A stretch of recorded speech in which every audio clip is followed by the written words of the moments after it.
เอาธรรมเป็นใหญ่ในโลกนี้บ่มีอย่างสำคัญเท่ากับธรรมคือความจริงเอาหมดยินดีกระทำตามหรือว่าเคารพกระทำตามโดยความเคารพนับถือโดยธรรมเบาอย่างก็บอกจริงคำว่าจริงว่ามันจริงเฉพาะตนเลยมันเป็นจริงของโลกจริงเรื่องความตายจริงเรื่องความเกิดเป็นเพียงจริงโดยสาเหตุแห่งความเกิดจริงโดยหนทางแห่งการดับทุกข์เป็นเพียงเลยเอาธรรมเป็นใหญ่คำกล่าวนี้เป็นธรรมเจดีย์เป็นคำกล่าวที่บ่ตายมีมาแต่สมัยใดแล้วอันนี้ก็เลยธรรมเจดีย์ว่าเป็นผู้เอาธรรมเป็นใหญ่ธรรมะที่ปไตยเอาธรรมเป็นใหญ่บ่ได้เอาคนเป็นใหญ่บ่ได้เอาเรื่องอื่นเป็นใหญ่ว่าเฮ็ดหยังอยู่กับสร้างเมื่อถึงเวลาในการเข้าเฝ้าพระพุทธเจ้าคือการสวดมนต์สาธยายธรรมนี่แหละธรรมวัดเป็นเวลาที่เฮาเข้าเฝ้าพระพุทธเจ้าด้วยนะหรือเฮากำลังสาธยาย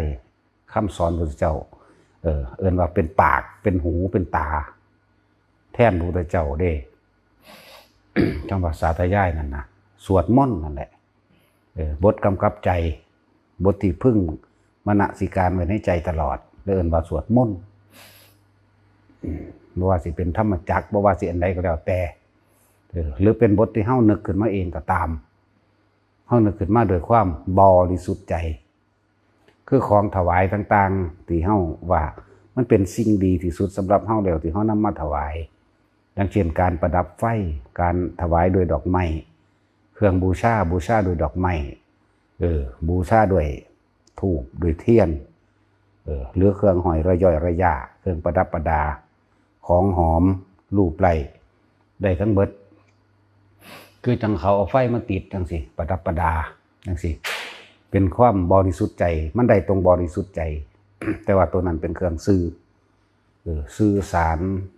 ว่าเฮานี่ขอถึงพระพุทธเจ้าทำสงฆ์นะก็เรียกว่าทุกสิ่งทุกอย่างให้ทำด้วยความบริสุทธิ์ใจบ่ได้ทำเพื่อการแลกบ่ได้แลกของบ่ได้แลกว่าเพื่อสิเป็นสิ่งนั้นสิ่งนี้เหมือนกันกับขั้นทว่าให้ทานบ่แม่นให้ทานโดย หวังผลในทานมีจิตผูกพันในทานแต่เฮาบูชานี่ด้วยความเคารพนอบน้อมมันบ่มีอย่างที่สูงสุดจังซี่นะบางคนเอาผ้ามันผ้าเก่าๆก็สร้างบ่มีแนวบูชาเพิ่นจีกผ้าเป็นย้อยเป็นย้อยเป็นโจเฮ็ดเป็นธงนั่นแหละหลายๆอย่างบอกว่าทุกสิ่งทุกอย่างมันน้อมเข้าไปสื่อถึงความเคารพนอบน้อม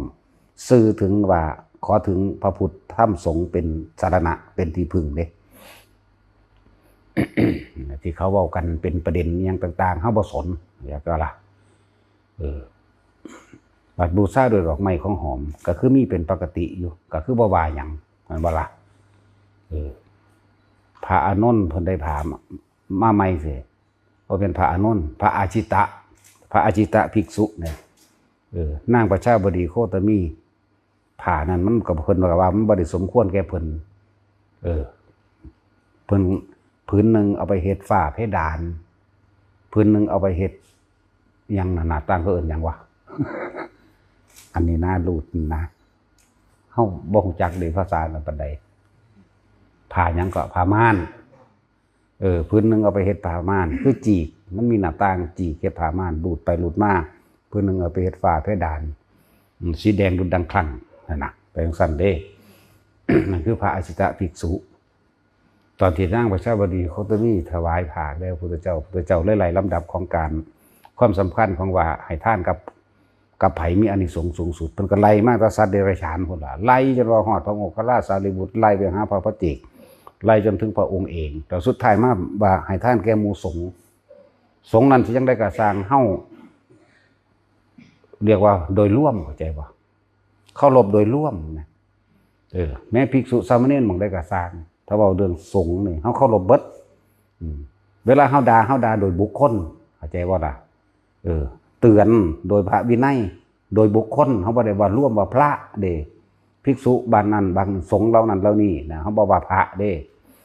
พระมันโสดาขึ้นไปเห็นบ่ล่ะแล้วจังว่า นี่ก็คือสัจจะอันหนึ่งเป็นธรรมเจดีย์เวลาว่าบักนั่นบักนี่ยังสินั่นคือหมายถึงบุคคลเด้เป็นปาติกะละตาติกะบุคคลเจาะจงเฉพาะบุคคลบ่ได้เว้าร่วมคือเฮาเวลาเฮาอันใส่บาตรนิดหน่อยก็สร้างเฮาก็ยกก่อนคือกันเฮาถือว่าเฮาพระสงฆ์ร่วมทั้งเบิดด้วยนั่นนะเฮาบ่ได้ถือว่าเป็นบุคคลผู้เดียวเด้จักว่าล่ะนี่ต่างหากความที่ว่าบริสุทธิ์นั่นน่ะบ่ได้เป็นบุคคลเป็นร่วมหรือคือสังฆทานนั่นแหละสังฆทานนี่บ่ได้เจาะจงว่าไผเป็นเด้ให้โดยรวมนะบ่ได้มีอานิสงส์มาก ผู้ใดมีสิ่งที่ดีที่สุดตอนนั้นต้องกายน้อมถวายบูชาเป็นเครื่องระลึกนึกถึงพระพุทธเจ้ายินดีกระทำตามคือย่อมให้เรียกว่าย่อมให้นะคือพระอจิตะภิกษุนั่นแหละพาที่เป็นอันสังฆาเพิ่นก็เอาไปเฮ็ดเป็นม่านเป็นฝ้าเพดานผ้าอีกอันหนึ่งเพิ่นก็เอาไปฉีกออกเราเฮ็ดเป็นผ้าม่านเป็นผ้าม่านรูดผ้าม่านประตูผ้าม่านหน้าต่างผ้าอีกสุดหนึ่งจังสี่เพิ่นก็พับเศษมันก็เป็นผ้าเช็ดเท้ามั่งจังสี่นี่ที่บุญอันเกิดจากการบูชาหรือว่าถวายของแบบนั้นพี่มองมันได้แท้เข้าใจบ่ล่ะได้คือบ่ได้จักบ่ล่ะพี่บุญคือความสงบเย็นพี่ตัวนี้ตั้งหากอย่าไปเป็นประเด็นแต่ว่าถวายน้ำพระพุทธรูปเป็นบาปพระพุทธรูปไม่ฉันมั่งฉันมั่งโอ้ยมันบ่รู้จักเจตนาของเขาบอกนะก็สั่นคือว่าดอกไม้ของหอมประเทียนทูบดอกไม้ของหอมมีอานิสงส์เท่านี้ว่าไปเฮ็ดหยังสั่นว่าล่ะจังสั่นแหละคือคนโบราณตะกี้เอาเขาใส่ขันมากระย่องบ้านนอกเฮาเนาะเขาซื้อถึงว่าการบูชาพระพุทธเจ้าพุทธรูปเพิ่นบ่สันดอกมันกลุ่มยัดใส่ปากพระพุทธรูปเดี๋ยวนี้เพิ่นก็ว่าสันดอกว่าล่ะเขาหมายเอาตัวนี้อยากอวดดีอวดเก่งอยากอวดรู้หักหลายเขาหมายเอาตัวใจเฮามีของสูงสุดแค่นั้นเท่านั้นเด้พระนางมาริกาในอดีตศาสตร์สมัยก่อนเป็นคนปลูกดอกไม้เศรษฐีหลังหนึ่งเด้ก่อนจะมาเป็นพระนางมาริกาค่าจ้างเรามีแท้ว่าปลายเข่ามือละหนึ่งทนานนั่นก็คือแต่สิว่าเราทับพี่ไหมเครื่องตวงมันนั่นทับพี่หนึ่งแล้วเราก็ไปหาเกลือกิ่งเอาห้ำมาใส่เห็ดให้มันเหนียวต่างๆเราเป็นกะกี้ไปมี2 อันตอนนึงกินตอนเช้านี่กินเมื่อยแล้วตอนแรกก็เอาไว้กินตอนค่ำจะที่นอนกินเท่านั้นเป็นคนทุกข์สมัยนั้นก่อนพระพุทธเจ้าโคดมนี่พูนจังไปเห็นพระพุทธเจ้าอีกองค์หนึ่งตั้งสมัยใดระบุลืมชื่อพระวิปัสสีหลังจากเพิ่นก็เป็นลูกกำพร้าพ่อแม่ตายเบิดอยากว่าล่ะในสมัยนั้นเด้สมัยพระวิปัสสีเด้นี่เพิ่นก็ระลึกนึกถึงตัวเองเฮาเป็นคนทุกข์คนยากแถมซ้ำเป็นคนกำพร้าสิสมาหากินก็บ่มีเป็นกองตนนั้นนี่ไล่ไปนั่นเพิ่นเพราะว่าเฮาบ่ได้ทานบ่นั่นพระพุทธเจ้าองค์นั้นก็มาพอดีเห็นก็น้อมเอาข้าวกี้นี่อาหารเฮาเป็นของต่ำอาหารเฮาเป็นของทาสบ่สมควรสิถวายอาหารมีพร้อมแล้วแต่ว่าอาหารกันต่ำโพดนั่นนี่โพดพุทธเจ้านั่นเหลียวเบิ่งหน้าหมายความว่ายินดีรับให้โอกาสเห็นบ่พุทธเจ้าเหลียวเบิ่งหน้าแบบยิ้มจักน้อยนั่นแหละนั่นแหละเป็นจังซั่นก็เลยว่าเอ้าจังได๋ก็เป็นพระองค์สิบ่สันก็ช่างเถอะขอให้เฮาได้ถวายเถอะพอต่างๆถวายปั๊บลงเพิ่นก็หาที่หม่องนึงนั่งเพิ่นก็สันให้เบิ่งต่อหน้าต่อตาเนี่ยดีใจเกิดอาการปิติคนพ้องสยองเก่าคนมาอีกถ้ามันสิตายมันตายเถิดนี่เขาเอิ้นว่าท่านตัดชีวิตนี่ว่าเอาอันที่2ท่านนี่เพิ่นก็กินอีกมื้อนั้นก็เลยได้เป็นเมียพระราชานั่นรวยขึ้นมากับหม่องแต่บ่แม่นแต่สมัยนี้เด้สมัยพุทธก็เป็นเด้สมัยพุทธพระเจ้ากิงกิสลาด เป็นเมียพระราชาของพระเจ้ากิงกิสลาดวัดหุ่นเพิ่นก็เลยสร้างอีหยังมาตลอดเลยนั่นแหละสร้างมาเรื่อยนั่นแหละเพราะว่านั่นแหละคือเครื่องถวายนี่คือของเต็มใจเด้ของเต็มใจของตัดอะไรแล้วก็ของที่ว่ามันบ่ได้เกี่ยวกับว่าของต่ำบัดนี้มันเกี่ยวกับใจเนี่ยความบริสุทธิ์ใจต่างหากถึงบอกว่าเฮ็ดยังไงเฮ็ดด้วยความตั้งใจเต็มใจบริสุทธิ์ใจบ่มีของหน่อยจากอย่างเด้ถ้าว่าบุญนี่ถ้าเงินบาทนึงนี่ผู้หนึ่งมีท่องท้อปีกลิ้นก็มีจากอายคนเห็นบ่เอาไปรีใส่ไว้ฐานสวมพระพุทธเจ้าองค์หนึ่งมันเป็นบุญกฐิน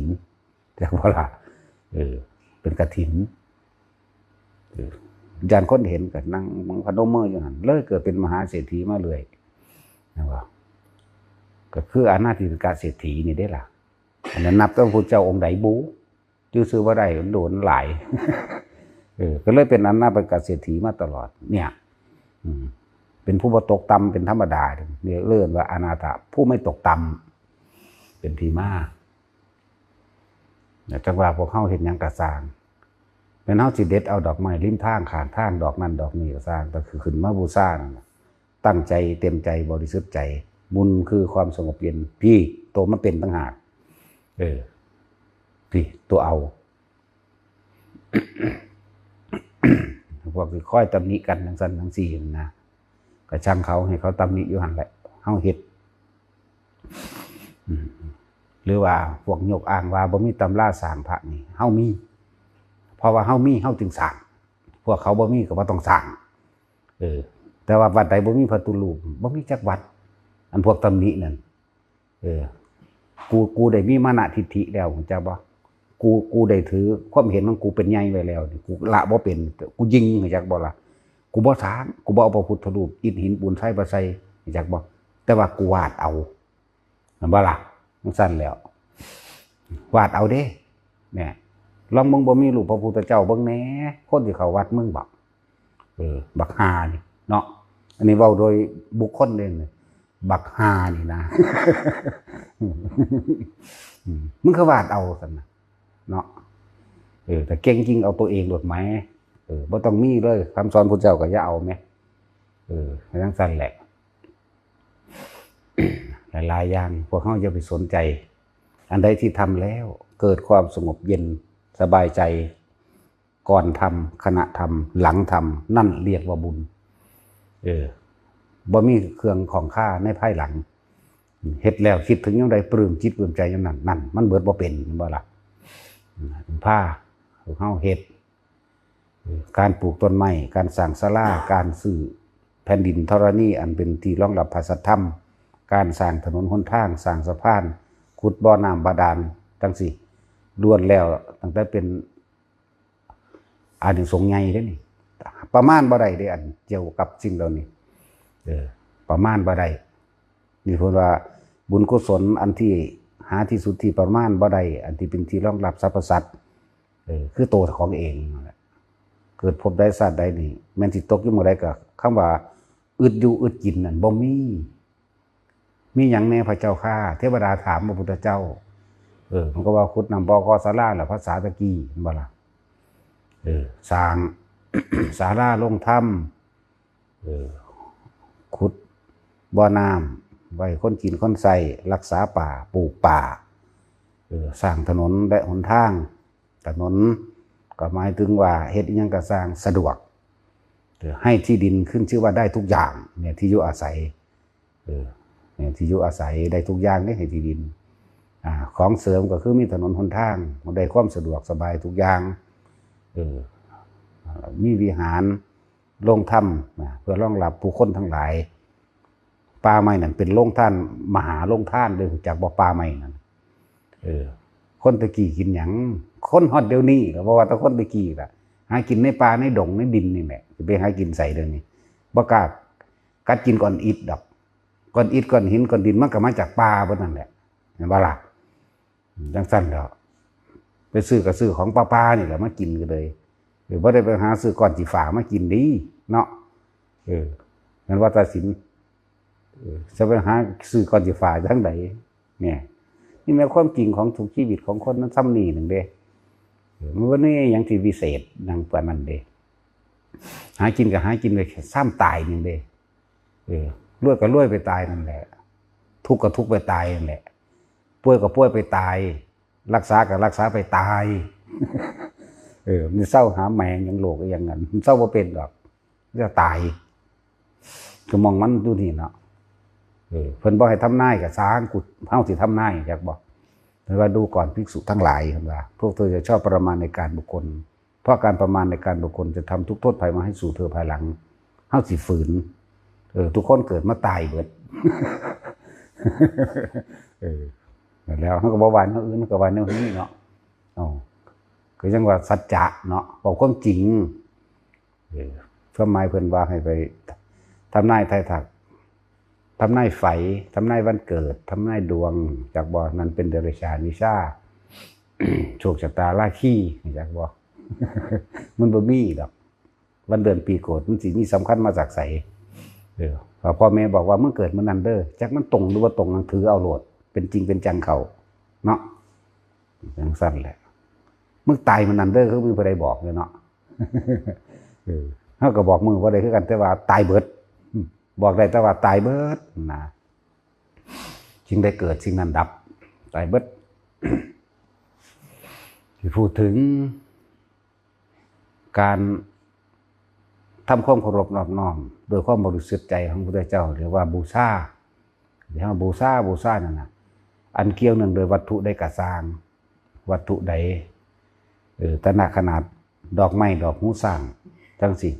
อีอันนั้นน้อยๆนั่นนะมันบ่ทันได้ไปถึงพระเจดีย์ของพระพุทธเจ้ากัสสปะสำเดแต่ว่าจิตมันนึกถึงไหมความคิดความจำของมันนึกถึงปุ่นได้ดอกไม้เฝ้าเสียวง้อเขาคอกแล้วกูสิเฝ้าแดนไปบูชาเห็นบ่ล่ะแต่ว่ามันบ่ทันได้ไปซ้ำบ่ทันหอดเงื่อนมันซ้ำงูกัดมันตายปุ่นมันไปหูเมือยึดดาวดึงนะนั่นแหละเห็นบ่ล่ะมันอยู่หม่องนี้หม่องมันใดหม่องมันเป็นนั่นนะมันก็บ่ฮู้ดอกว่ามันสิได้หยังก็จิตของมันถึงหม่องหันความคิดของมันน่ะความคิดความจำของมันถึงหม่องหันบาดตายแล้วพุ่นดาวดึง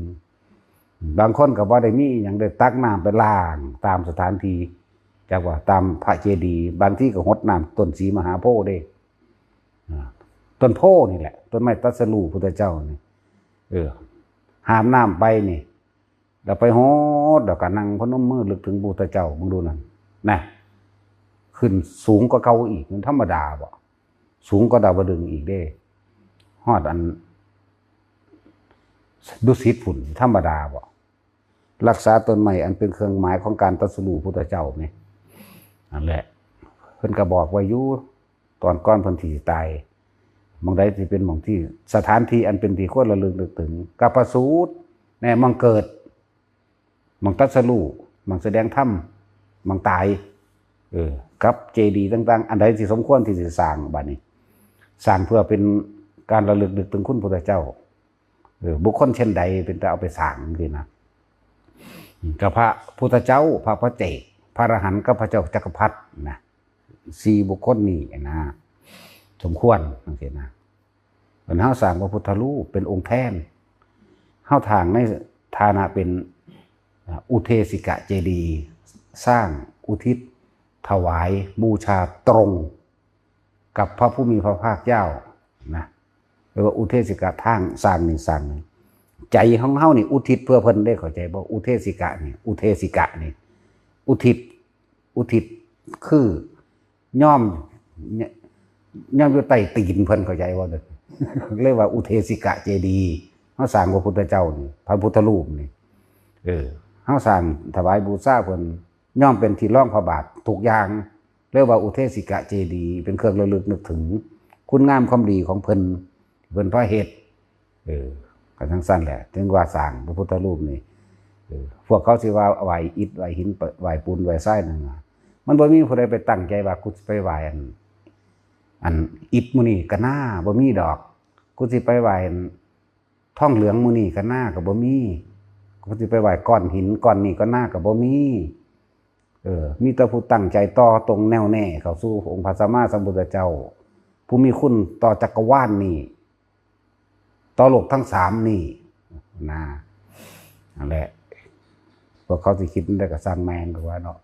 แต่กูสิศูนย์ก่อน คิดได้ก็สร้างคิดถึงเรียนดังออกโลดคิดในมันทะลุออกกลางหัวโลดพวกนั้นต้านว่าต้านกูหังสร้างเนาะยังมีดำริว่าสิสร้างพระพุทธรูปจักรพรรดิองค์แก้วนี่แหละบอกให้เลยสร้างที่เป็นแก้วเนี่ยสร้างยากที่สุดมีอานิสงส์1 กับรู้จักบ่บอกโลดบ่บังแม่มึงล่ะอานิสงส์1 กับเขาบ่เอาหอดพุ่นดอกเขาก็เอาวนพอได้เป็นแนวทางให้หมู่ไว้นั่นซื่อๆนี่แหละ สร้างด้วยดอกไม้ของหอมหลายๆอันหลายๆอย่างคือหลวงปู่โตเพิ่นสร้างเท่าใดล่ะ20 กับพุ่นเด้นั่นน่ะเห็นบ่ล่ะดอกไม้หรือหยังก็แล้วแต่ที่เขาเจ้าสร้างนั่นนะแต่ว่ามันมีหลายๆอย่างผสมกันนั่นนะเว้าโลดถ้าได้เว้าล่ะเว้าโลดเขียนใส่ใบไม้ไปโพมีอานิสงส์5 กับเด็กน้อยวาดรูปไปน้ำกระดาษมีอานิสงส์5 กับสลักไว้น้ำต้นไม้ต้นไหลสลักไว้ตามก้อนหินมีอานิสงส์5 กับเว้าแมงโลดป่านนี้มันศูนย์แล้ว คือเขาว่าสมัยนี้ไม่มีพระเจ้าจักรพรรดิบ่ซ้ำก็บ่มีตัวพุทธเจ้าปราบแล้วไงมันก็เบิดล่ะพระเจ้าชมพู่ปฏิเปเป็นพระเจ้าจักรพรรดิเฮาก็อยู่ในเหตุการณ์มันยังสิบ่อยู่เด้อกูก็ฟังแมงหรือเป็นหยังตอนนี้กูทำตัวเป็นผู้หัวรอจักรพรรดิกันเนาะเว้าตัวได้เว้าล่ะ พระเจ้าจักรพรรดิเพิ่นว่าเพิ่นเก่งเพิ่นใหญ่เพิ่นปกครองโลกทั้ง4ได้สั่นบัดเพิ่นมีอันพระขันบ่พระขันแก้วเพิ่นฟันภูเขาขาดเครื่องได้นี่อย่างนั้นแล้วเพิ่นไปวางใส่อันเพิ่นไปลองเฮ็ดอันใส่ยอดปราสาทของพระเจ้าปัสเสนแป๊กมันบินที่ตกใจที่บัดนี้เหาะลงมาพระเจ้าปัสเสนกำลังอันบูชาพระพุทธเจ้าอยู่โดยการสาธยายธรรมคำสอนเพิ่นน่ะแม่นตาเบิ่งน้อยๆคือแบบบ่ฮู้ซ่าเลยนะไผบุนาความหมายทำว่าต่อเสยอย่างเงี้ยก็ว่าทั้งนี้ก็ศูนย์ที่ว่าบาโทกูยิ่งใหญ่กว่าเด้เนาะนั่นแหละมันมีเรื่องราวมาในหันแหละก็เลยสร้างอันนี้ แล้วก็เป็นยังที่สร้างยากเด้มันสร้างง่ายๆเด้บ่ได้สร้างง่ายๆเด้อพระพุทธเจ้าจักรพรรดิอันนี้คือเพิ่นปราบจักรพรรดิเพิ่นก็เลยใส่มโนมยฤทธิ์ของเพิ่นอิทธิปาฏิหาริย์ของเพิ่นเองแหละเฮ็ดเป็นรูปยิ่งใหญ่กว่าจักรพรรดิอันนั้นเครื่องประดับของจักรพรรดิอันนั้นมันบ่ได้เศษเสี้ยวของจักรพรรดิที่พุทธเจ้าเพิ่นเฮ็ดหลอกตามาเด้ นั่นแหละจังซั่นขนาดคนใส่คนเทขยะอยากเยื่อเครื่องประดับยังมีราคาหลายกว่าจักรพรรดิอีกจังซั่นแล้วพระองค์นั้นพระองค์นี้ไปแปลงเป็นเนาะ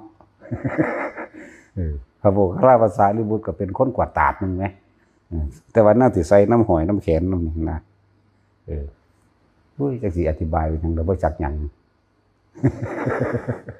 ใส่นี่ก้อนแขนแหวนนี่10พุ่นเด้แหวนตีนก็มีธรรมดาบ่แหวนตีนก็มีเด้ตอนนั้นแต่ว่าจักรพรรดิบ่มีแหวนตีนมีแต่แหวนมือ20 นิ้วแต่ว่าองค์ปลอมมีแหวนตีนอีกกล้องตีนกล้องขามันนี่ก็มีเด้กล้องขามันนี่กล้องขาแหวนตีนแหวนมือแหละมีดำริว่าสิสร้างพระจักรพรรดิใหญ่ที่สุดล่ะไปแต่ว่าเป็นพระแก้ว2 เมตร 50ตกลงกันแล้วแต่ว่าเป็นลิขสิทธิ์ของเฮาบ่สงวนดอกเพราะของในโลกนี้เฮาบ่มีผู้ใดเป็นเจ้าของมันเฮาก็ให้แต่เขานั่นแหละให้เขาไปนั่นโลด บริกสิทธิ์จังใดเฮาเป็นผู้ลงทุนให้ไหม จังซั่นแล้ว950,000องค์แรกลงทุนให้เพื่อจะเฮ็ดก็เฮ็ดตัวไว้ก็สร้างเด้เฮามันรู้จักว่าคำว่าทิพยอำนาจ แต่ได้เว้าแล้วเว้าแมงโลดน้อยใหญ่คอนคนมันมีทิพยอำนาจซะอย่างมันสิเป็นหยังเฮ็ดบ่ได้เลยเนาะเรียกมันขึ้นมาใหม่ก็ได้ตัวผู้ใดอยากมาปรับกูมากูตบขึ้น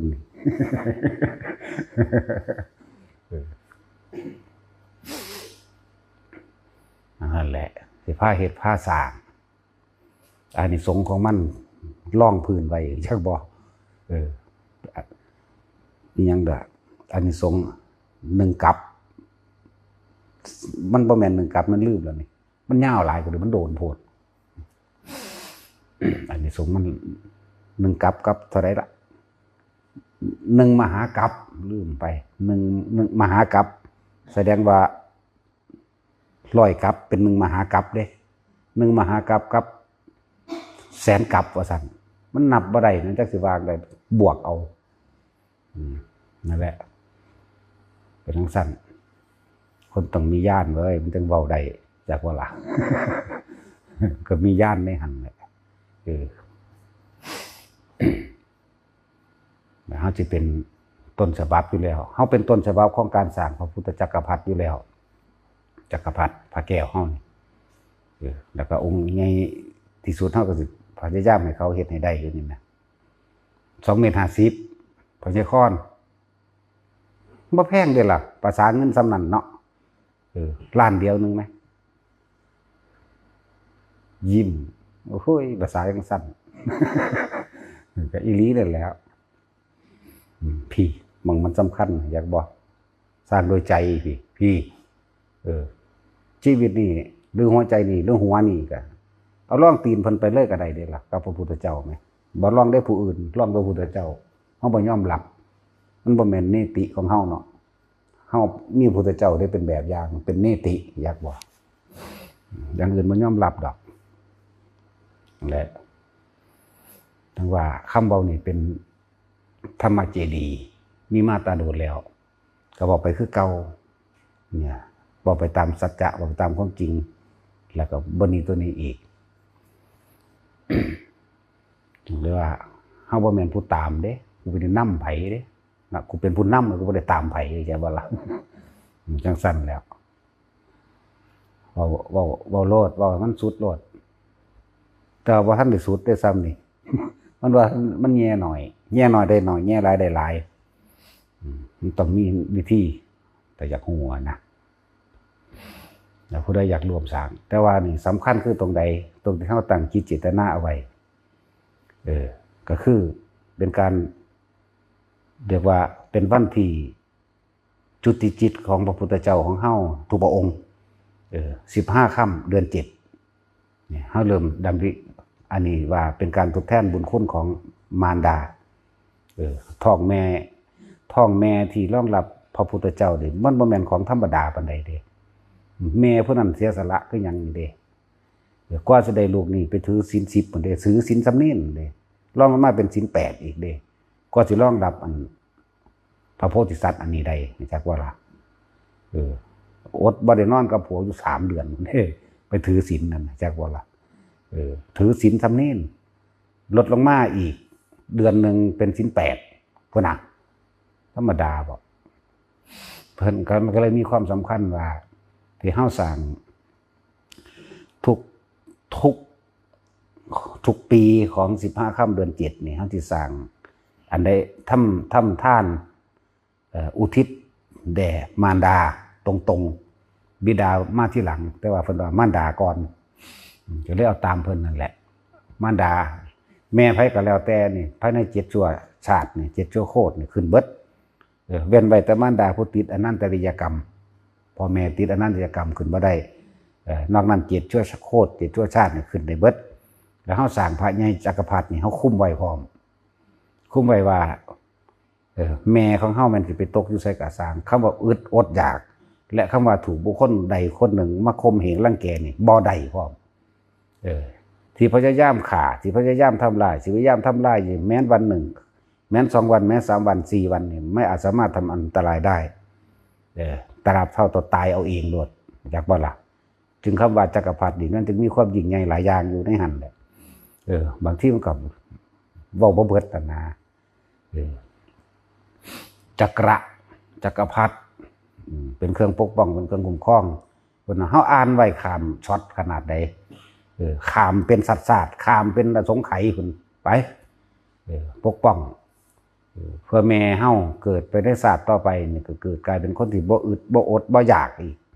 เยอะแยะของอยู่ของกินแล้วบุคคลผู้ใดผู้หนึ่งรังแกบ่ได้อีก เพราะว่าอำนาจแห่งจักรพรรดิจักว่าแล้วที่มีทรงพลังมากที่สุดคือใจของเฮาเองเฮาเต็มใจเฮาเต็มใจเฮ็ดให้นี่ครับบ่นี่บูชาคุณพุทธเจ้าแล้วก็มาบูชาคุณแม่อีกเด้แหละเป็นจังซั่นก็เลยเฮาก็เลยตาสร้างตะพระจักรพรรดิผู้ใดสิเอาพระมาถวายจักรพรรดิเด้ อันอื่นๆก็เอาอยู่ดอกก็บ่ว่า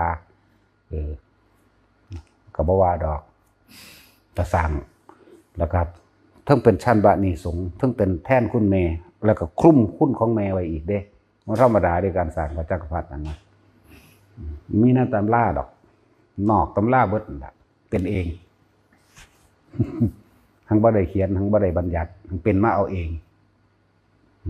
เป็นสั้นเดี๋ยวจังว่ามันมีหลายอย่างที่นะแม่นกรรมของเพิ่นไปเฮ็ดเองก็สร้างเด้อป่านนี้สมมุติเพิ่นว่าเกิดเป็นคนแล้วบ่มีผู้ใดรังแกเพิ่นได้แต่ว่ากรรมของเพิ่นเองไปตกเป็นเดรัจฉานก็ต้องเป็นหัวหน้าเจ้าฝูงคือเก่านั่นเป็นกรรมเพิ่นเฮ็ดเองตัวนี้ก็ยังคลุ้มไปอีกเด้ก็ธรรมดาเด้คลุ้มไปเลยแต่ส่วนมากบ่สิบ่เป็นดอกว่านี่พูดยกตัวอย่างให้ซื่อสิบ่เป็นแบบนั้นเวลาเฮาสร้างพระพุทธจักรพรรดิอุทิศตรงเพื่อเป็นการแทนคุณแม่หนึ่งแล้วก็ถวายอุทิศตรงต่อพระพุทธเจ้าพร้อมอุเทศิกะเจดีย์ตัวนี้เพื่อระลึกถึงคุณคำสอนบ่ว่าท่านสิ่งใดก็แล้วแต่อาจเป็นวัตถุสิ่งของเครื่องนุ่งห่มยาสโลกที่อยู่อาศัยจังสี่ถนนหนทางที่เฮาเฮ็ดมาทั้งเบิดนี่ก็เป็นส่วนหนึ่งของการที่อุทิศไปหาแม่หาพ่ออยู่แล้วส่วนสองคือรูปร่างกายอันเกิดจากพระเจ้าจักรพรรดินี่พระพุทธจักรพรรดิอันนี้เพิ่นก็เกิดมารูปร่างกายแข็งแรงสมบูรณ์สวยงามพร้อมสมสัดส่วนพร้อมแล้วก็บ่มีไผรังแกได้เพื่อสิพยายามฆ่าในเท่าใดดันก็บ่ได้อีกเนี่ยที่สองแหละต่อมานี่เฮามีการสาธยายธรรมคำสอนคือสวดมนต์อุทิศอันเป็นดุจดังว่าให้แสงสว่างนำทางของพ่อของแม่ที่สวดไปเนี่ยในสมัยพุทธกาลพระโมคคัลลาภาษาลีบุตรเป็นต้นแบบพระโมคคัลลาดับไฟนรกนั่นแหละในอุรัมพนาสูตรไปหาเบิ่งเอาแต่ว่าตัวบรรยายได้ยาวๆนี่มันสิอยู่ในพระไตรปิฎกมันสิสั่นโพดสั่นแต่ว่าตัวบรรยายยาวๆนั่นมีอยู่หนังสือเล่มนั้นมันหายตัวละเอาเอาจริงๆได้นี่หนังสือเล่มนั้นบักหนาพี่ละอ่านจบเราหายตัวเสียช่ำนะมันสิมีมันต้องมีแหละวะมันหายากก็คือพระโมคคัลลาภาษาลิบุตรเป็นผู้นั้นภาษาลิบุตรก็ไปหาอันผู้ปวารณาเพิ่นไว้สร้างกุฏิสีหลังพระโมคคัลลาก็เฮ็ดคือกันและอาหารแล้วแต่นั่นสิถวายตรงหมายถึงว่ายกเป็นปฏิบุคลิกทานให้กับภาษาลิบุตรหรือพระโมคคัลลาซะก่อนแต่ว่าพระโมคคัลลาภาษาลิบุตรเอาส่วนนี้ไปถวายต่อสงฆ์แล้วอุทิศบุญให้พ่อกับแม่ให้แม่ทั้งเบิดพระใน7 ชาติ7ชั่วโคตรขึ้นเบิดมันเป็นเปรตเป็นอยู่ในคูตะอยู่ในเปรตอยู่ในมหาเวทีก็สร้างขึ้นเบิดเลยวันนี้พระพุทธเจ้าแสดงธรรมก็เลยขอผลอันเกิดจากการแสดงธรรมแห่งข้าพเจ้านี่จงถึงแด่นี่แล้วก็พระสงฆ์แต่ละองค์พระโมคคัลลาก็แสดงธรรมภาษาลิบุตรก็แสดงธรรมและขอผลอันเกิดจากการให้ทานให้ทำเป็นทานนี้จงถึงแด่มารดาบิดาของข้าพเจ้าขึ้นเบิดเห็นว่าล่ะปัจจุบันสมัยนี้เฮาบ่มีพระพุทธเจ้าโดยเป็นพระองค์คนแล้วอยากว่าเฮาก็เอาธรรมเลยเอาธรรมนั่นแหละคือพระพุทธเจ้าก็เลยว่าในมือที่พวกเฮาเฮ็ดนั่นเฮาสิพากันสวดมนต์เอาเองเข้าใจว่าสวดธรรมจักรอนัตตลักษณสูตรอธิตปริยายสูตรปฏิจจสมุปบาทบางที่ก็อาจสิสวดมหาธารณปริไทยนะแต่มันบ่เบิ่งเวลามันนำแต่3 บทนี่ก็กินขาดแล้วไปนิพพานแล้วเป็นเลยว่าเป็นดุจดังว่าให้แสงสว่างให้ปัญญาให้ความรู้ให้แนวทางสำหรับแม่พ่อแม่ที่ขึ้นมาพ้นใน7 ชั่วโคตรนั่นนะ1รูปร่างกายเพิ่นก็สิสวยงามแข็งแรงสมบูรณ์ครับว่าสวยงามก็คือแข็งแรงสมบูรณ์ บ่มีไข้บ่มีป่วยปานใดแล้วก็บ่มีผู้ใดทำลายอันตรายปานใดจักรพรรดิเพราะอำนาจแห่งจักรพรรดิคุ้มไว้สองเป็นผู้มีสติและปัญญาบ่โดนบ่นานก็ได้ยินได้ฟังธรรมพระเจ้าองค์หนึ่งหรือที่เฮาสวดและอุทิศไปนี่แหละก็ไปนี่ธรรมทานเห็นบ่ธรรมทานที่เฮาเฮ็ดไปนี่อันนึงนี่แหละพาเฮ็ดแบบนั้นซึ่งปกติอันน่ะเฮาก็เฮ็ดหลักเฮ็ดของเฮามาแตะโดนนั่นแหละอาจจะเป็นคุณของพ่อของแม่เป็นคุณแม่ที่หนุนเฮาขึ้นมาจังซี่นำส่วนหนึ่งจักว่าล่ะที่เฮาลอยเฮ็ดมาเรื่อยๆเรื่อยๆว่าท่านได้เปิดเผยนะพวกหมู่สงฆ์เหล่านั้นบ่ฮู้จักทีหยังดอกแต่ว่าเฮาเฮ็ดของเฮาอุทิศของเฮาพี่มันออกจากใจของเฮาต่างหากพี่หมู่สงฆ์เฮาถวายโดยสงฆ์เด้บ่ได้เกี่ยวกันเฮาบ่ได้ถวายโดยบุคคลจักว่าถวายโดยสงฆ์อุทิศออกนั่นแต่บุญคุณพ่อแม่ก็กลับขึ้นมาสนองเองเฮาบ่ได้อยากได้หรอกเฮาบ่อยากได้หรอกแต่ว่ามันเป็นของมันจังซี่ล่ะเป็นแบบนี้แหละนั่นแหละจึงบอกว่ามันมีทิพยอำนาจนะครับนี่แหละบุญญาฤทธิ์จากว่าบุญญาฤทธิ์นี่แหละทิพยอำนาจมันเกิดจากบุญญาฤทธิ์มีในหันแหละไพ่ทุกคนเทพพระโมคคัลลาภาษาลีบุตรเป็นต้นแบบสมัยที่พระพุทธเจ้ามีชีวิตอยู่เพิ่นแสดงธรรมแล้วเพิ่นบอกภาษาลีบุตรแสดงแล้วเพิ่นบอกให้พระโมคคัลลาแสดงเพื่อไว้เป็นตัวอย่างพวกเขาก็เลยเอาแบบอย่างมาเฮ็ดนำผู้ใดบ่เฮ็ดก็สร้างบ่เชื่อก็ช่างบ่เกี่ยวกันนะนั่นแหละในเมื่อนั้นพวกเขาจึงพากันสวดสาธยายธรรมสวดธรรมจักรพระเจ้าทุกพระองค์แสดงธรรมจักรเบิดทุกองค์เลยบทที่สองคืออนัตตลักษณสูตรบทที่สามคืออธิตปริยสูตรนอกนั้นเป็นอเนกปริยายนี่คือบทตายโตของพุทธวงศ์จากว่าพุทธวงศ์เป็นแบบนี้นั่นแหละการจุติจิตก็คือกันเป็นการจุติจิตแห่งมหาสัตว์ผู้ยิ่งใหญ่อยู่แล้วพุทธวงศ์เป็นแบบนี้เขาอยากให้เฮาเทศโดนละว่าแนวจังซี่มันหาก็คิดออกมันหาก็คิดออกผู้ใดเข้าใจว่าเจ้าของเป็นพระโพธิสัตว์นั่นน่ะเด้อต้องยอมอดต้องยอมเสียสละให้หมู่บริวารเด้เฮ็ดอีหยังเฮ็ดหนักก็หมู่โดยบ่ได้บ่นโดยบ่ได้ต้องไปขอร้องอ้อนวอนหยังไปอีกเด้จื้อไว้เด้อถ้าว่าอยากให้เทศต้องยอมเสียเปรียบเบิดขบวนการทุกท่าอภัยได้ทุกอย่างจากบ่ล่ะผู้ใดว่าเจ้าของเป็นเด้อตัวเองอิ่มผู้อื่นอดนี่บ่แม่นเข้าใจบ่ล่ะต้องผู้อื่นอิ่มตัวเองอดได้จากบ่ล่ะให้อภัยทุกอย่างแม้ลาภสักการะเกิดขึ้นก็บ่มีจิตใจสิเข้าไปเป็นผู้มีส่วนในลาภสักการะอันนั้นเลยแม้นถือก้าวตู้ใส่ลายแต่ว่าผลออกมาแล้วว่าบ่ผิดสามารถมีสิทธิ์เอาคืนได้ก็บ่เอาคืนอีกให้อภัยตลอดกาลใช่ว่าล่ะขนาดนั้นเด้นั่นแหละพาผู้ใดว่าจะให้เทศก็ได้พยายามมีธรรมะเครื่องคมใจอยู่ตลอดเด้ออดเอาถือว่ามันสิผ่านเข้าไปได้นั่นแต่มีไว้บอกว่าสามารถลอยน้ำโดยกับร่างกายของตัวเองโดยบ่ได้อาศัยสิ่งใดสิ่งหนึ่งทั้งที่ฟังนั่นบ่มีเจ้าสามารถลอยได้บ่นั่นอันตอนนี้มันบ่ได้แม่นเด้ว่ามันเป็นจินตนาการหรือคิดเอาเฮ็ดได้บ่แม่นเด้ในศาสตร์นั้นมันเป็นจังซั่นอีหลีเด้เจ้าต้องโดดลอยลงไปเลยเด้ไปโดยลำพังฟังจังอยู่ไสให้ลอยไปข้างคุณเด้อนี่ลองดูว่าฟังมันจังอยู่ไสผู้เขาเด็ดเดียวเขาโดดไปเลยเด้เขาบ่ได้สนใจเด้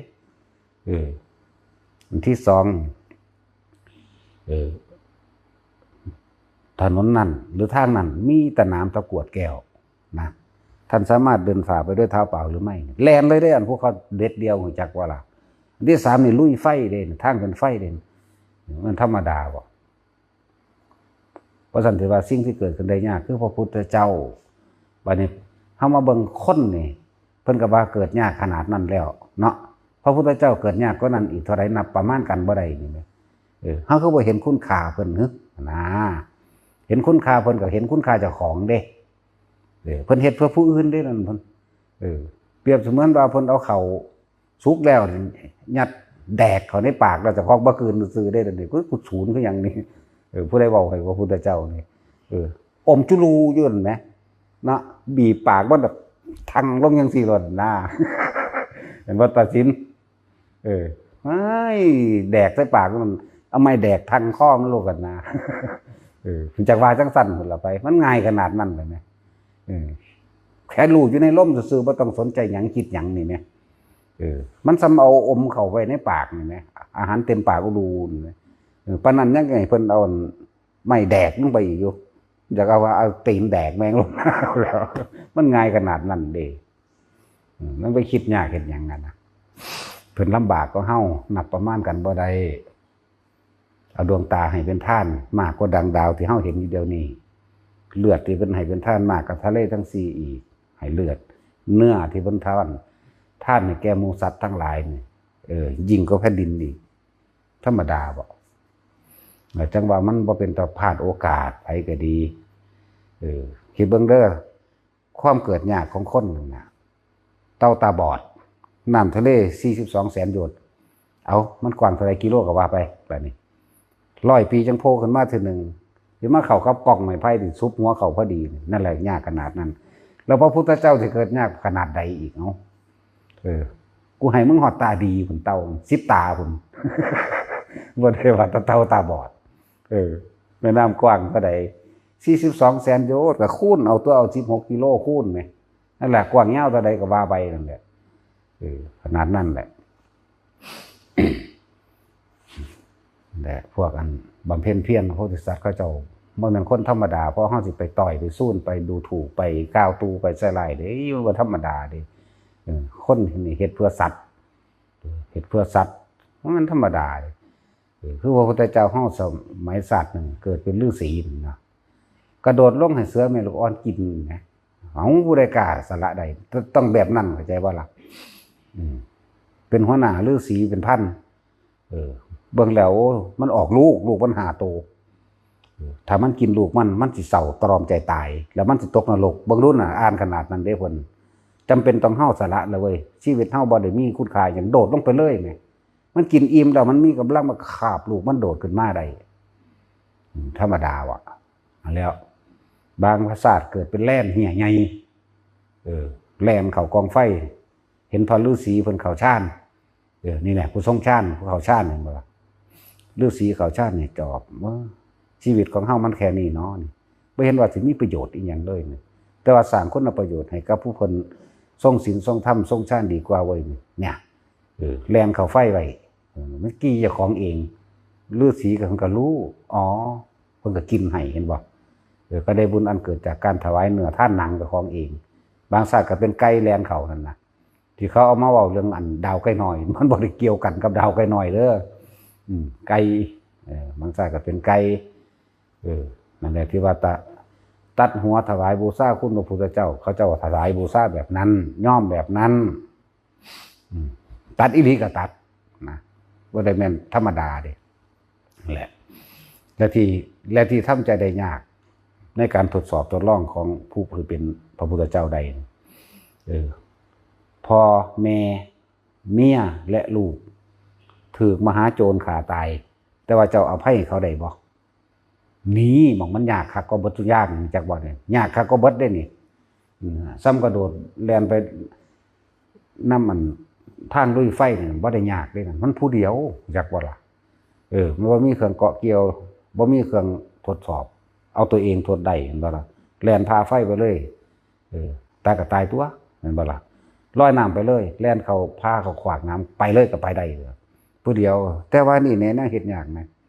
พ่อแม่ผู้มีบุญคุณกับเฮาเองนึงแล้วก็ลูกกับเมียนี่แหมกำลังน่ารักนี่แหมเจ้าสิอภัยได้อยู่บ่นี่แหมบัดนี้บ่แม่นเครื่องอภัยสำนั้นเด้นี่เห็นแต่ของถึกมัดไว้แล้วก็เขาก็ฆ่าพ่อฆ่าแม่ฆ่าลูกฆ่าเมียให้เบิ่งนี่แหมแล้วก็สักมื้อนึงบัดนี้เดือนนึงผ่านไปปุ๊บบักโจรนั่นกำลังถูกไฟไหม้บ้านไปซอยโจรนี่แหมบักโจรมันมาฆ่าพ่อแม่ลูกเมียนี่แหมพวกเจ้าเฮ็ดได้บ่นี่แล้วก็บ่เฮ็ดแม้กูก็ฆ่ามันโดนแล้ว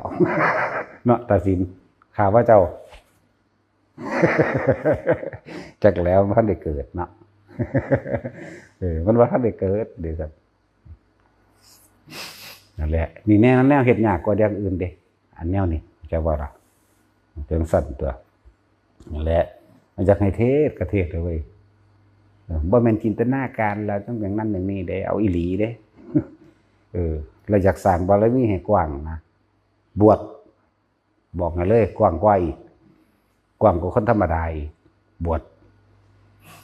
ต้องรักษาพระธรรมรักษาพระวินัยแล้วก็เป็นคติตัวอย่างให้ผู้อื่นเอานำความน่าเชื่อถือมีมากกว่าเข้าใจบ่ล่ะผู้ใดว่าเจ้าของเป็นเด้อผู้ใดอันบารมีบำเพ็ญมาทางนี้บวชบอกวางสีโลดชาติใดที่มันเป็นคน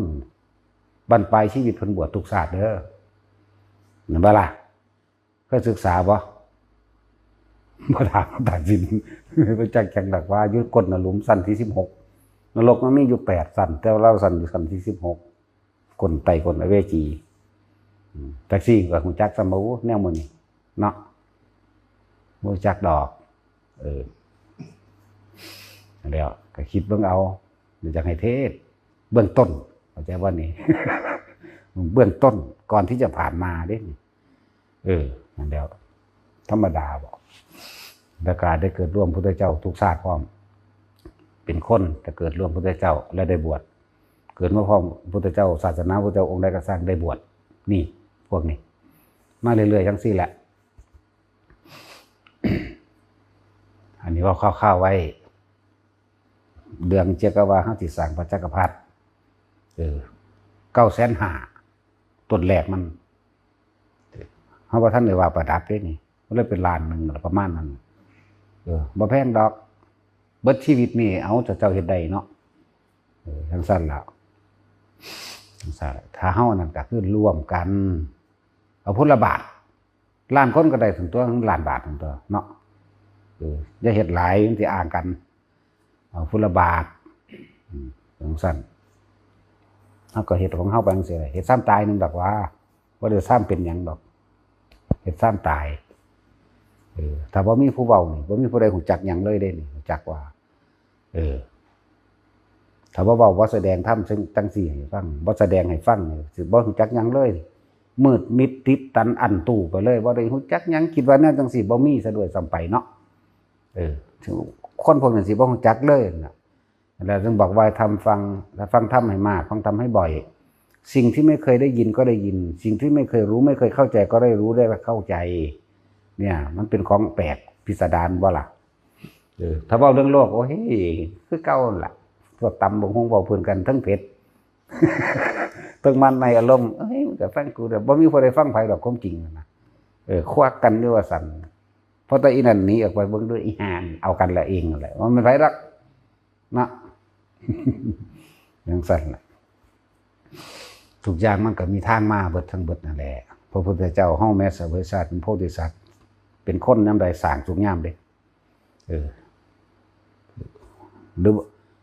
บูรณะหรือว่าซ่อมแซมพระพุทธรูปเก่าพุทธรูปหักพุทธรูปห้างนะเฮ็ดมาทุกภพชาติเด้อันใดอันที่หาฟ้าพระหัตถ์เบื้องขวาของพระพุทธเจ้าองค์หนึ่งเลยหาองค์บ่เจอปั้นเป็นเจดีย์ขึ้นเอาขึ้นไปทางสูงปั้นเจดีย์ขึ้นแล้วก็บูชาธรรมดาบ่สวดมนต์บูชานั่นแหละบูชาเพิ่นก็สวดบทนั้นบทนี้ มันทั้งมีอยู่ในจิตของเพิ่นเองของสิ่งเหล่านี้มันบ่สูญหายไปไหนดอกชาติที่เป็นมโหสถนั่นน่ะนักกว่าหมู่อีกนี่มีในบันทึกกันบ่ล่ะอันอื่นๆยังว่ามันมีมามันบันทึกไว้หน่อยนะบางชาติปั้นนิ้วโป้งมือพระพุทธเจ้ามันนิ้วโป้งหักเอาดินมาปั้นมั่งเอานั่นเอานี่มาปั้นมั่งเอาคั่งมาเฮ็ดมั่งสร้างด้วยคั่งมั่งสร้างด้วยไม้ประดู่มั่งไม้พยุงมั่งไม้หลายๆไม้นั่นแหละสลักไว้ตามต้นไม้ภูเขามั่งฝักไว้ตามหินมั่งอย่างสั้นเนี่ยมันอยู่ในจิตของเพิ่นเองเพิ่นก็เฮ็ดไปนั่นแหละบางชาติที่เพิ่นบ่ได้มีพระพุทธเจ้าจังซี่บ่มีพระปัจเจกเด้บัดนี้บางชาติน่ะบ่ล่ะแต่ว่าบ่ได้ยินฟังธรรมแต่ว่าเพิ่นรู้อนิจจังทุกขังอนัตตาได้จังได นั่นแหละคุณเอาอนิจจังทุกขังอนัตตามาสอนพาสิเป็นมโหสถก็ดีนั่นแหละยอดถ้ำก็อยู่อนิจจังอนัตตานั่นแหละมันจะไปอยู่ใส่วะจากว่าล่ะถ้ำทั้งเบิดสิแสดงอริยสัจสี่ก็ไปลงอนิจจังอนัตตานั่นแหละนี่คนมันเป็นทุกข์ก็มันนี่ไม่ได้เป็นทุกข์น้ำมันอื่นดอกเราคิดเอาเด้อเห็นมั้ยสัตว์หลายอย่างบอกสัพเพเหระมื้อนี้บอกแปลกๆเว้าล่อเงินคนให้คนมาสร้างพระนำเนาะว่าพญาค้อนไปลีแล้วพุทธบาทเด้อเนาะบ่ได้เอาหลายเด้ล่ะล้านคนกับล้านบาทอยู่เว้าล่อจักบ่ล่ะสร้างบ่สร้างก็สร้างแม่งเด้บ่ได้สะออดเว้าเรื่องใหม่เด้เดี๋ยวมันสิว่าเฮาล่อเฮ็ดบ่เฮ็ดก็ตามเด้อบ่ได้เงินนั่นแหละของเฮาเฮ็ดประจำของเฮามาแล้วจังซั่นผู้ใดเห็นคุณของแม่นั่นน่ะก็เฮ็ดไปที่จริงแล้วมันมาร่วมของเจ้าของคือเก่าเด้เฮาว่าเฮาเฮ็ด1เฮาเฮ็ดเพื่อว่าเป็นอุเทศิกะใจดีบูชาคุณพระพุทธเจ้า2เฮาเฮ็ดเพื่อว่าหยังเป็นการแทนคุณพ่อแม่พร้อมเพราะว่าเฮาสิใส่จุดหมายตัวนี้จุดหมายเหตุนี่จุดหมายเหตุในใจนี่บ่เป็นกรุงศรีรู้จักว่าล่ะ จุดหมายเหตุในใจของเฮาเองนี่เฮาสิตั้งพุทธจักรพรรดิแรกของเฮาก็เป็นผู้เริ่มต้นอยู่แล้วพุทธจักรพรรดิอันเป็นแก้วตัวนี้เฮาก็เริ่มต้นอีกเฮาเป็นต้นแบบในประเทศนี้แหละ2.50 เมตรบ่แพงดอกล้านหนึ่งเท่านั้นฮู้บ่ว่ามันบ่ได้มีค่าสำหรับเฮาเด้แต่ว่ามีค่าสำหรับหลายๆอย่างที่เป็นหนทางอย่างก้าวอย่างเข้าสู่ปณิพพานนั่นเด้อันทำเงินน่ะนะจักก็ล่ะเฮาเอาตัวนั้นเป็นบันไดอย่าเป็นธาตุเงินให้เงินเป็นธาตุจักว่าเอาเป็นบันไดก้าวอย่างเข้าสู่ปณิพพานมันต้องผ่านเครื่องล่อตัวถ้าเจ้าบ่อยากได้มันก็เข้าได้ทั้งตัวประสานกันเนาะบ่ได้เป็นบ้าก็มันจะค้อนได้เป็นหนี้20 ล้าน30 ล้านเนาะหาจนเท่าตายมึงดูหั่นหาไปหามามันคือเป็นหนี้มันคือบ่รวยขึ้นเนาะว่านั่งอยู่ใกล้กันกับตาคุณก็คุณหัวล้านอยู่หั่นหาเงินจังได๋หาไปหามาหาเป็นหนี้โอ้ยก็เงินหลายเนาะนั่นแหละพวกเป็นทาสเงินเรียกว่าบ่เป็นเงินเป็นทาสเด้เนาะตาสินเฮาเงินเป็นทาสเด้ตาสินแม่นว่าล่ะบาทนึงก็สร้างเขาบ่เป็นหนี้จักว่าล่ะเขาบ่ได้เป็นหนี้หยังเด้นั่นเจ้าของอันหยังที่ว่าทำบักงามบักหลายคันอยู่กูแต่ว่าหนี้ก็ได้30 ล้านแม่งบาทนี่จังซั่นแหละสู่คนบ่มีหนี้บ่ได้เห็นบ่นั่นแหละการไม่มีหนี้เป็นลาภอันประเสริฐคือจักว่าล่ะก็อีหลีนี่แล้วแล้วผู้ใดอยากร่วมก็ร่วมแต่ว่าเฮาสิเป็นการกำหนดการว่าการตั้งจิตเจตนาตัวนี้ในพระพุทธจักรพรรดิหน้าตากว้าง2.50 เมตรนี่ทั้งฐานทั้งหยังรวมแล้วมันสิอยู่6 เมตรหรือ7 เมตรพุ่นล่ะฐานถึงองค์พระพร้อมนะทั้งเบิดนั่นนะมันจะเป็นต้นฉบับใหม่เป็นลิขสิทธิ์แรกแต่ว่าบ่ลิขสิทธิ์ดอกเฮาบ่มีลิขสิทธิ์แต่ว่าเขาจดให้เฮาก็จดไปอนุญาตให้เฮ็ดโดยทั่วๆไปนั่นแหละก็เลยว่าสิเป็นต้นฉบับให้เป็นธรรมเจดีย์ให้คือเก่านั่นแหละจักก็ล่ะบ่ได้หวงเฮ็ดไปว่าบ่ได้เริ่มต้นก็คือว่าเฮาสิเอามื้อนั้นเป็นมื้อตั้งเจตนาในการสร้างเด้อมันถึงเดือนใดวันที่เท่าใดของเดือนของปีนี้15 ค่ำเดือน7นั่นนะเท่าใดก็21วันที่21 มิถุนายนแล้วตัวนี้เป็นตัวเริ่มเป็นตัวนี้เพื่อหยังทั้งบูชาคุณพระพุทธเจ้าทั้งแทนคุณมารดาพร้อมไม่เจ็บเจือโคตรอีก หลายๆอย่างก็นั่นอยู่ดอกมันเว้าบ่เบิดหลายโพดเว้าแปลกๆนี่ล่ะมื้อนี้ ว่าพ่อรอเอาเพื่อนคนมาเฮ็ดนำเป็นสั่นตัวนั่นแหละแล้วเครื่องประดับประดาเฮาก็ต้องมีของกิ่งปนไปในหั่นแหละถ้าเฮาได้มาแล้วเด้ซั่นนี่อันยังก็ซื้อว่าเราลืมล่ะหงเมืองเอามาให้แล้วนะที่อะไรก็จังซี่ล่ะยังซื้อเพิ่นครับพรประผ้าหยังแม่นบ่นี่ก็บ่รับมุกกูเลยซึ่งลึงอยู่บ่มีสมองโง่อีห่านี่ก็เลย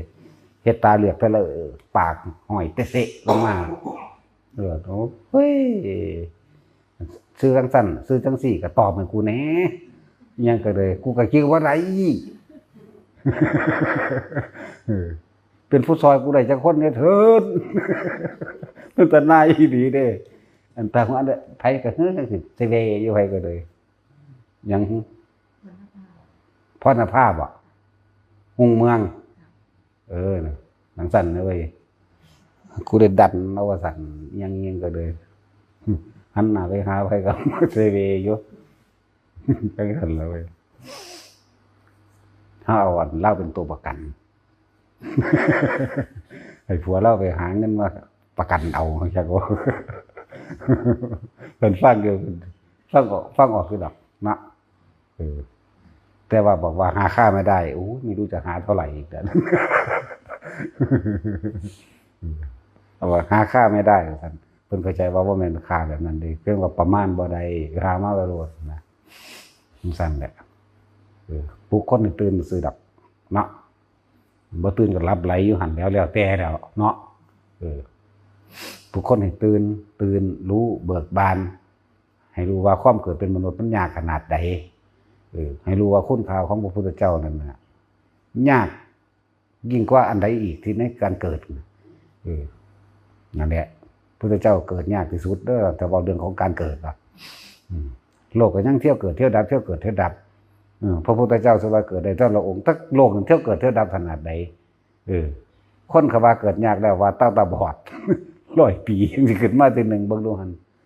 แต่ว่าพระสัทธรรมนี่แหละเกิดยากที่สุดเด้อพระพุทธเจ้าเกิดยากผู้แสดงธรรมก็เกิดยากผู้บรรลุธรรมก็เกิดยากเบิ่งเด้อเป็นจังซั่นแล้วผู้ปฏิบัติธรรมก็ยากอีกรัตนะ5จักว่าล่ะพอเฮาก็ปฏิบัติเอาตัวเป็นหนึ่งในรัตนะ5ตัวแหละบ่ไปดอก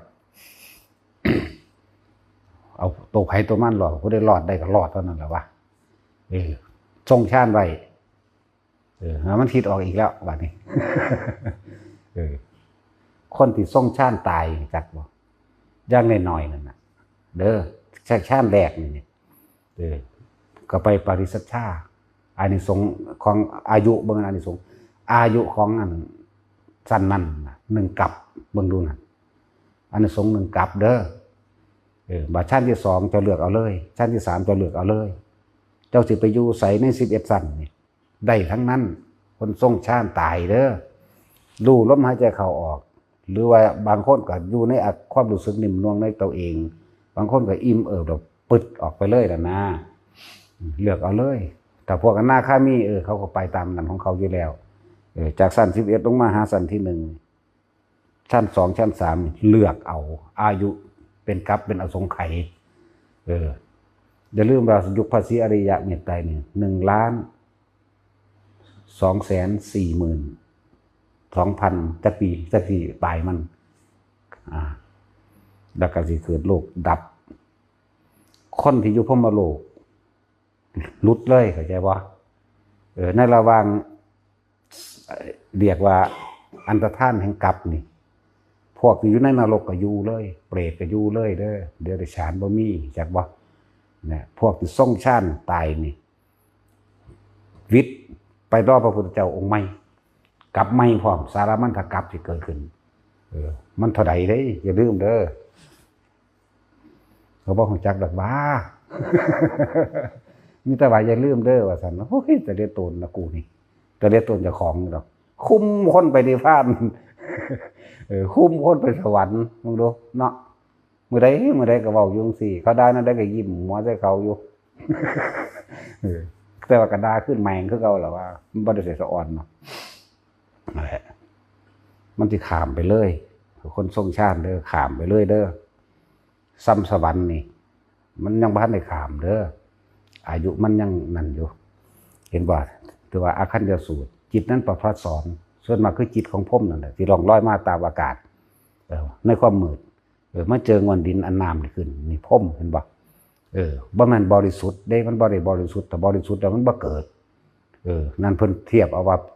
มันเป็นแสงสว่างแต่โลกของการทิพย์เนี่ยก็เอาแสงสว่างวัดกันว่าไปบุญสูงบุญหลาย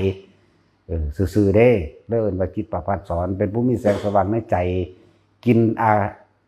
ปิติเป็นอาหารพอดีมาเห็นโลกมืดตื้ออันนี้ได้กับซิมน้ำลงเบิ่งซื่อเด้นั่นแหละก็ยังดีได้ดีกว่าในนรกมันบ่สั่นจังได๋มันเที่ยวเวียนว่ายเกิดใหม่นั่นแหละนั่นแหละอายุมันเยินข้ามยุคภาษีไปเลยก็ได้หรือแต่ล่อฟังธรรมยุคภาษีก็ได้แต่ผู้ใดขึ้นไปจังสันได้แล้วบ่หาตะล่อก็ได้นะไปก็ไปโหลดหน้าภาษาง่ายๆนึงอยู่ในหูดังตายในหูดังมันก็บ่มาเกิดตัวไปก็เลยแค่รู้อยู่กับลมหายใจมันอีหยังเกิดขึ้นก็สร้างนี่กูบ่นำมาคิดอย่างเดียวนี่จบแล้วนี่แม่มันสิสั่นมันสิโยกมันสิลอยฟงปีนขึ้นทั้งได้ก็สร้างแม่งนั่งรู้จักบ่ล่ะกูสิอยู่กับลมอย่างเดียวนี่มันสิลุบลงไปในดินกูก็สิอยู่กับลมอย่างเดียวนี่แม่สิไปดำมาคิดมันเห็นอย่างอันนั้นอันนี้เกิดกันเลยมันตัวมาจากบ่ล่ะฝึกไปฝึกมามันก็อยู่ในนิ่งของมันบ่ได้ยากกว่านั้นเด้ก็ยังว่าเชิญยังขึ้นกับสร้างกูอยู่กับลมจากว่าจะไปนำมาคิดจะเอาสิ่งที่เห็นได้คิดนี้ได้ยินได้ฟังได้กลิ่นมาคิดแน่ไหมหยุดคิดตัวเดียวนึงเด้อยู่ในลมเท่าเดียวนึงแม่จะมาหาความหมายอย่างอื่นนะเนาะเพราะฉะนั้นสิว่าอสังขตะบ่อสังขตะธรรมคือสิ่งทั้งหลายทั้งปวงที่เกิดขึ้นแปลว่านี่อสังขะแปลว่าไม่คิดไม่นึกกับสิ่งทั้งหลายทั้งปวงที่เกิดขึ้นกับเฮานี่แหละไม่ได้เกิดกับไผหรอกแค่หยุดคิดเป็นยังว่าอยู่สิ้นคิดคือหลวงตาสินนั่นเห็นว่าหยุดคิดสิ้นคิดคือว่าต้องไปยังไม่คิดเลยอย่างว่าเดือนแต่ว่าอีกอันนึงที่ว่าอนิจจาวัฏสังขารอุปทวายธรรมิโนอุปชิตวานิรุจันติเตสังวูปสมโมโสความเข้าไปสงบระงับดับความคิดนี่ไหมสงบนี่คือมันบ่คิดเด้อสงบนี่สงบนะสมาธินั่นนะจากว่าสงบก็เลยสงบก็คือสมาธินั่นนะความเข้าไปสงบระงับดับความคิดทั้งหลายเป็นสุขอย่างยิ่งอันนั้นเป็นภาษาบาลีมันเลยไปแล้วมันเลยสุขไปแล้วเพิ่นก็เลยเทียบเพราะว่าคนนั่นน่ะก็เลยเอาคำว่าความสุขมาแลกซื่อที่จริงมันบ่สุขมันบ่ทุกข์อีหยังแต่ว่ามันรู้อยู่ในหันแหละนะความเข้าไปสงบระงับดับสังขารเห็นบ่อันเจ็ดเนี่ยอันหนึ่งเห็นแล้วก็อสังขตธรรมเนี่ยก็เป็นที่สุดบ่มีหยังเกิดแล้วเพราะว่ามันคิดมันจะเกิดได้ใจว่าล่ะแต่ละคนเนี่ยก็เราอยู่ในหูดังนั่นแหละมันที่เป็นหยังก็เป็นหยังก็สร้างหัวมันดอกอันนั้นเนี่ยวิธีมันง่ายแล้วก็เลยว่าคุณของพระพุทธเจ้าเนี่ยมันอเนกอนันต์มหาศาลเกิดมาพ่อแล้วง่ายแล้วคือเพิ่นเอาเข่ายัดใส่ปากไว้อมไว้อุลูนี่แหมเนาะเอาไม้ทังลงให้เพิ่นเพิ่นเอาไม้ทังลงให้เพิ่นบอกจากว่าล่ะมันอยู่ในหูดังนี้นิพพานอยู่ในหูดัง อยู่ในหูดังอย่าไปอยู่ทางอื่นนะมันยังก่อนรับแล้วถ้าก็บักฮาเว้ยนั่งกับโกนได้เอาสวัสดิ์จ้ะพี่ผู้ปลูกแล้ว